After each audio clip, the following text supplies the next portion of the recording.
برنامه سیاسی و تحلیلی دیدگاه. السلام علیکم و رحمت الله. در برنامه تحلیلی دیدگاه شوکت محمد در خدمت شما تماشابینان عزیز هستم. طول یک ماه آخر ما ده‌ها نامه درباره نرخ و نوای بلیط هواپیما گرفتیم که اکثریت شکایت از قیمت بلیط است. چندین مادران سالخورده، خواهران کودکدار، مهاجران در این ایام پاندمی بی پول و بیکار مانده به ما نوشته‌اند که می‌خواهند به وطن برگردند، ولی قیمتی نرخ بلیط و مشکلی‌های به پرواز راه یافتن سد راه آنها شده است. در حالی که بیشتر کشورها کیها پروازهای منتظم بین المللی را شروع کرده اند، پروازها بین تاجیکستان و روسیه چارتری باقی میماند که قیمتش خیلی گرانتر از پروازهای منتظم تمام می شود. روسیه با همه کشورهای آسیای میانه پروازهای منتظم را شروع کرده، اما تاجیکستان از این روی خط کنار مانده است.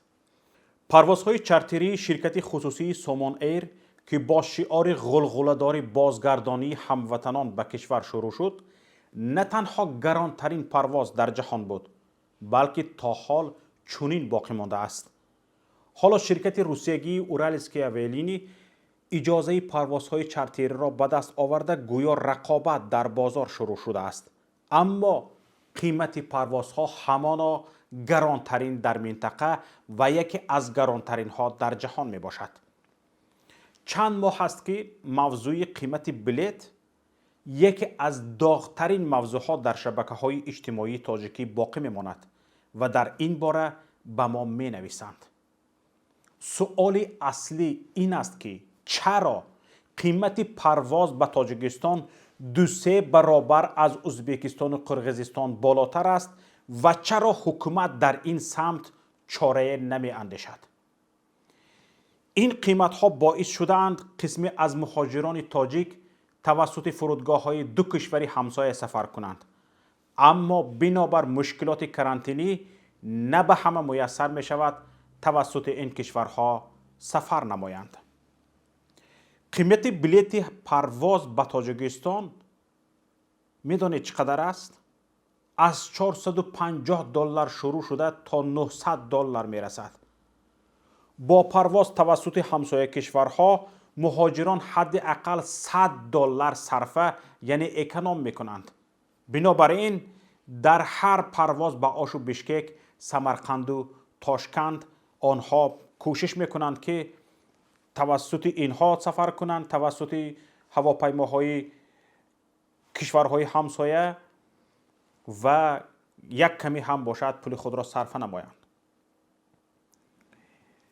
در این خط سیرهای کشورهای همسایه حالا در هر یک پرواز 10 مسافر تاجیک را میبینید. شرکت های قرقیزی و ازبکی خدمت رسانی های علاوگی از قبیل رسانیدن مسافران تا سرحد را هم راه اندازی کردند و روز تا روز شمار مشتریان تاجیک خود را افزایش میدهند. صفت خدمت رسانی شرکت های هواپیمایی کشورهای همسایه خصوصا ازبکستان هوا یولری خیلی ستوده است. حالا برای مقایسه به این صورت اهمیت دهید. این خوراکی که شرکت سومان ایر به مشتریانش در هواپیما داده است: یک بریده نان و یک بکلشکه آب سیامه، تمام، دیگر هیچ چیز. اکنون به این خوراکی که شرکت ازبکستان هوا یولری به مسافرانش در هواپیما میدهد اهمیت دهید.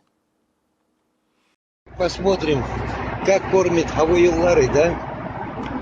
Давайте разберемся, значит, начнем отсюда. Что это у нас здесь?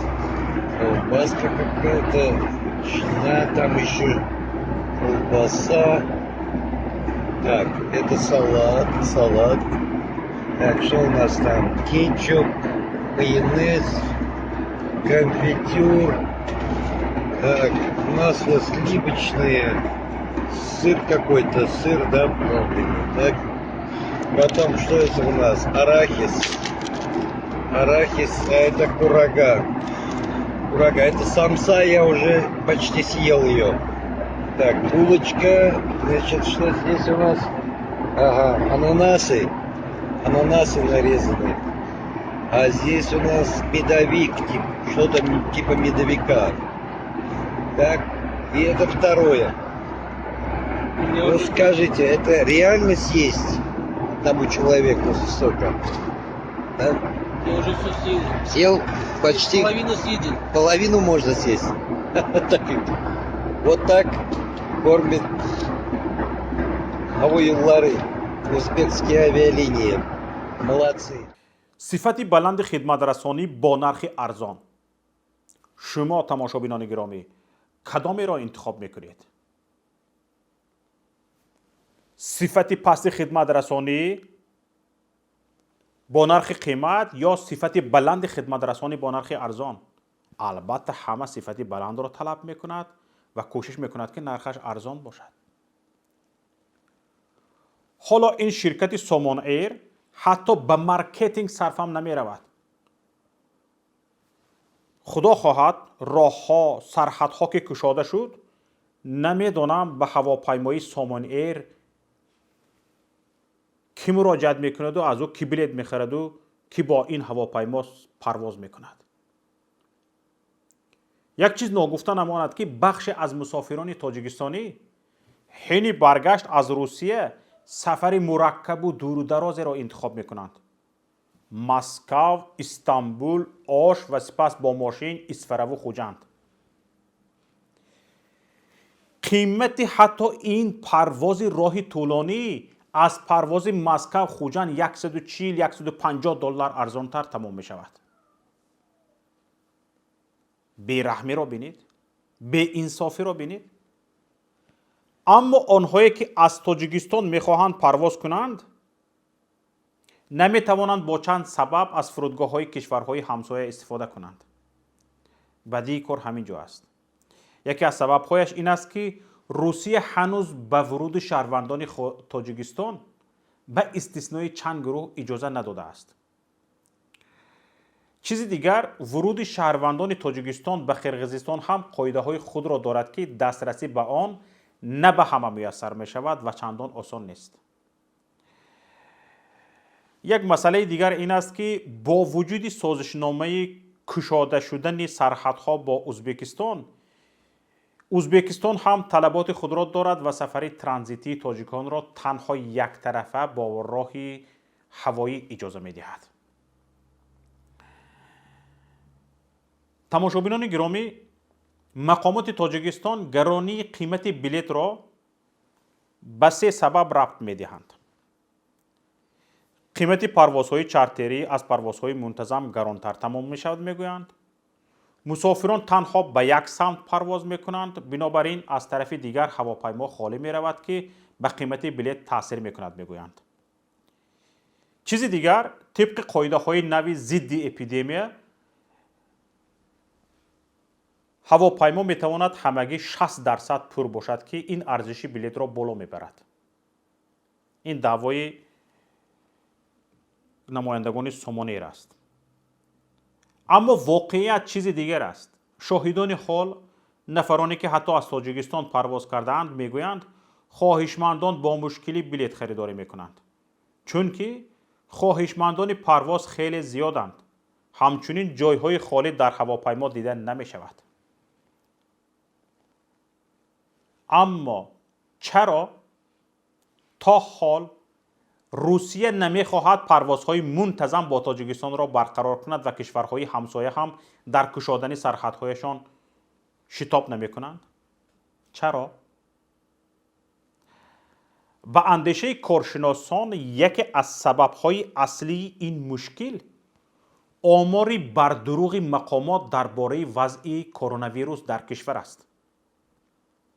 ببینید، طبق دعوای مقامات کشور تا امروز در تاجیکستان 12155 نفر به کرونا ویروس گرفتار شده، بیش از 95% آنها دقیق ترش 11560 نفرشان علکه صحت شده اند.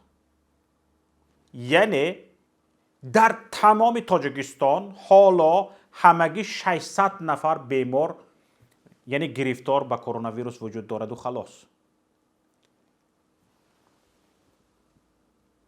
از اولین روزی وارد شدن کرونا ویروس به تاجیکستان طبق ادعای مقامات همگی 86 نفر قربان شده اند و خلاص. یعنی 86 نفر فوت دیدند و تمام. در اصل این آمار یک ناحیه هم نیست. نه فقط تمام تاجیکستان، حتی به یک ناحیه این آمار راست نمی آید. طبق حساب تخمینی یک طبیب از استرافشان، از شهر استرافشان، شمار فوتیدگان در این ناحیه از کرونا ویروس به بیش از 300 نفر می رسد. بیش از 300 نفر و حداقل 20,000 نفر در این ناحیه به کرونا ویروس گرفتار شده اند. شمار گرفتاران و جانباختگان در شهر خوجند باشد باز هم بیشتر است. در دیگر ناحیه ها نیست. برای آنکه این آمارها به دست همسایه کشورها یا کشورهای دیگر مثل روسیه برسد، شرط نیست که آنها در تاجیکستان جاسوس داشته باشند و معلومات گیرند. تنها مانیتورینگ شبکه اجتماعی کافی است که وضع واقعی پاندمی در تاجیکستان تصور شود. در شبکه های اجتماعی هر روز از مرگ 10 نفر خبر داده می شود. ولی خودی همین گنرال ها تاجیکستان همین از کرونا ویروس چند گنرال از دست داد، چند شاعر و نویسنده، چند شخص های برجسته از دست داد.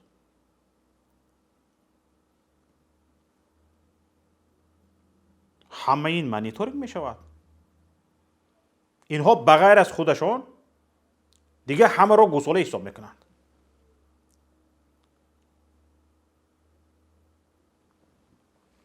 انا برای همین میخوان در همین جا هم فریب کنند. آخر فریب میکنید خودتون فریب میخورید، به این مشکل خود دچار میشوید.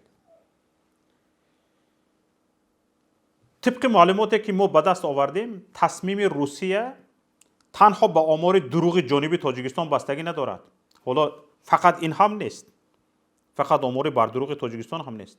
خودی مقامات تاجیکستان نمیخواستند راه ها باز و قیمت بلیط ها ارزان شود و مهاجران به کشور برگردند. یعنی یکی از سبب های دیگر این است که خودی مقامات تاجیکستان خواهش این را ندارند که مردم میمیرد، میزید، به گرسنگی میمیرد، فرق ندارد در چه عذاب است. خواهش مردم به تاجیکستان برگشتن را تاجیکستان ندارد. حکومت تاجیکستان کاملا ضد برگشتن مهاجران است. از طرف دیگر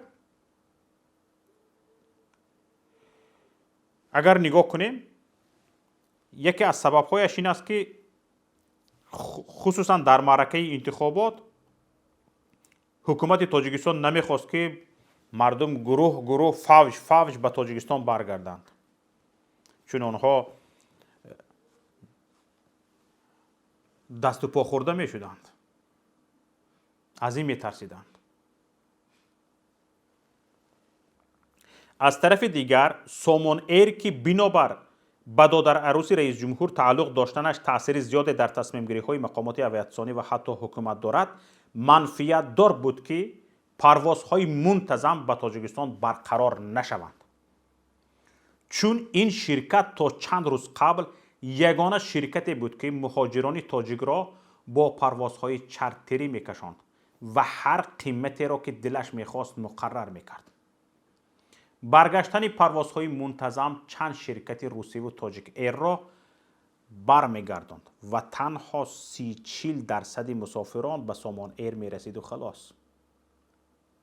اما چون شرکت های روسی دیدند که رفت و آمد انیقترش از روسیه به تاجیکستان رفتن مهاجران کم نیست، طلب پروازهای متناسب کردند. یعنی گفتند چی فقط سامان ایر پرواز میکند، فقط سامان ایر پول کار میکند از حساب مسافران روسیه تاجیکستان. باید برابری رعایت شود، عدل شود. باید شرکت های روسی هم با تاجیکستان پرواز کنند و پول کار کنند. حالا شرکت روسیگی اورالسکی اولینی اجازه پرواز از 6 شهر روسیه رو دریافت کرده است و با سومون ایر در کشانیدن مهاجران یک رقابت دروغین دارد. به خاطر چی رقابت دروغین میگویم؟ به خاطر آنکه تا حال هیچ شرکتی نه تنها با سومون ایر رقابت نکرده است، بلکه در رقابت هم منفعت دار نیست. طبق اطلاع منبع های ما، سومون ایر نمیگذارد قیمت بلیت رقیبانش هم پایان رود. مثلا گریم اورالسک اولینی علاقه پروازهای خودش را سر کرد، یوتیر نیست، لیکن نرخ پایان نرفتند. به خاطر چی؟ به خاطر آنکه سومون ایر شرط میگذارد، به شرط به تاجیکستان پرواز میکنید که نرخ را از ما پایان نمیکنید. نرخ انمی خیلی بلند بیستد، گور سوزد دیگ جوشد، کیسه این مردم را خراب میکند. خودش که خودش و دیگران هم حق میتید که خونی مردم را مکن. به شرکت های خارجی هم، یعنی در خونی مردم را مکیدن، شرکت های خارجی را هم شریک میکند.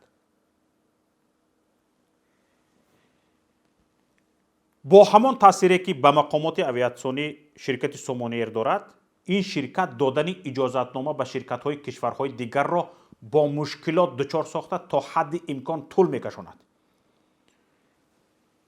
مقامات اویاسیونی گاهی آشکار و گاهی با اشاره به شرکت های خارجی پیشنهاد میکنند که برای گرفتن اجازت پرواز به تاجیکستان باید با سومون ایر گفتگو کنند. در کجا چنین قانون است؟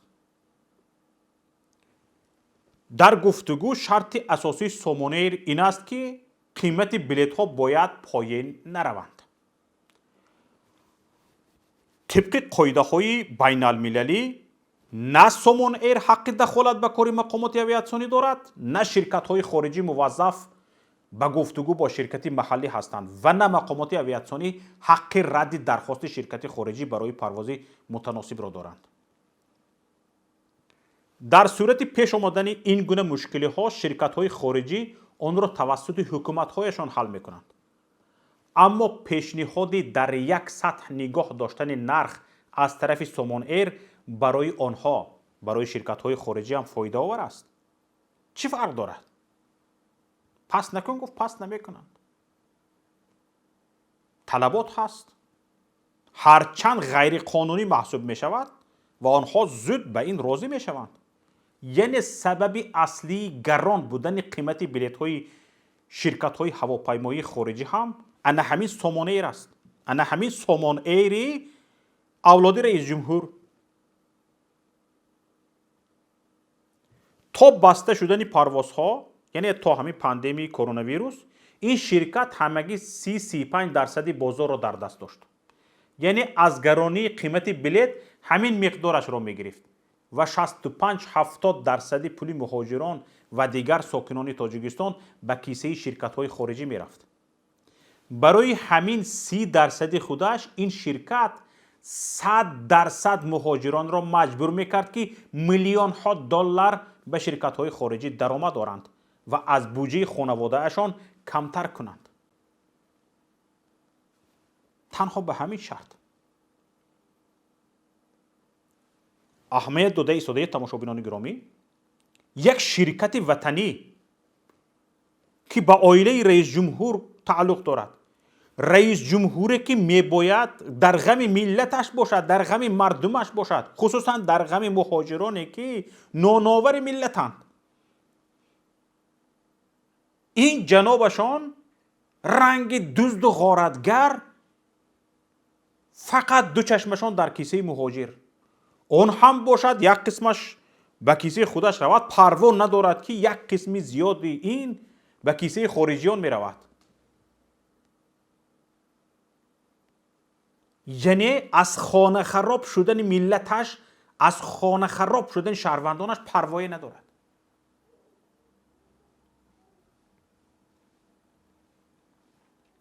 اینها اگر پرسید برای چی قیمت است، 10 ها بهانه ها را میارند، یگان تاش راست نیست. کارشناسان را بپرسید. یکی از بهانه های گرانی بلیط به تاجیکستان گران بودن قیمت اویاکرسین در تاجیکستان گفته می شود. قیمت این سوزشواری برای هواپیما در تاجیکستان 2 برابر کشورهای همسایه است، در حالی که بنابر اکسیز و دیگر مشکلات نباید بیشتر از 10% فرق کند. نه بیشتر از 10%. واردات کرسین به تاجیکستان پور مونوپولیا شده است و تنها یک شرکت حق وارد کنی آن را دارد. توپلیونا заправочная компания. این شرکت خودش کرسین را وارد میکند، قیمتش را معین میکند و هواپیماها را در فرودگاه با آن تامین میسازد. یعنی همین شرکت مونوپولیست است، از واردات کرسین 80% فایده میگیرد و قیمت آن در تاجیکستان را 2 برابر کشورهای همسایه معین کرده است. جالبترین نقطه این مسئله این است که هم سامان ایر و هم همین شرکت تامین کننده کرسین به یک نفر تعلق دارند. حسن اسدالله زاده، دادر عروس رئیس جمهور امام علی رحمان.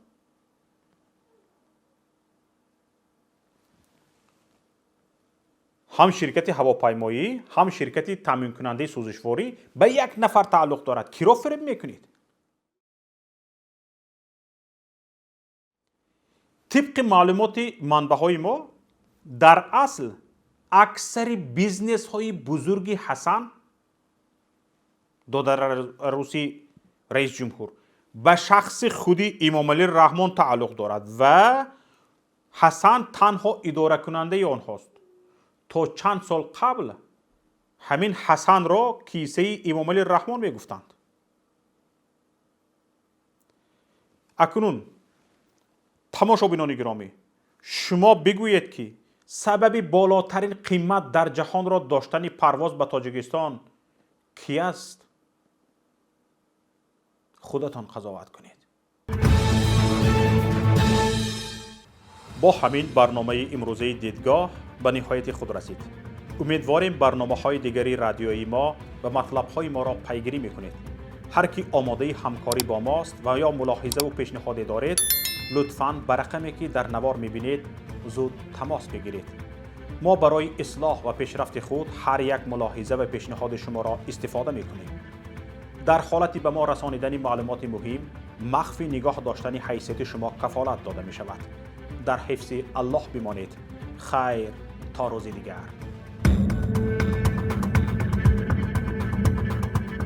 برنامه سیاسی و تحلیلی دیدگاه.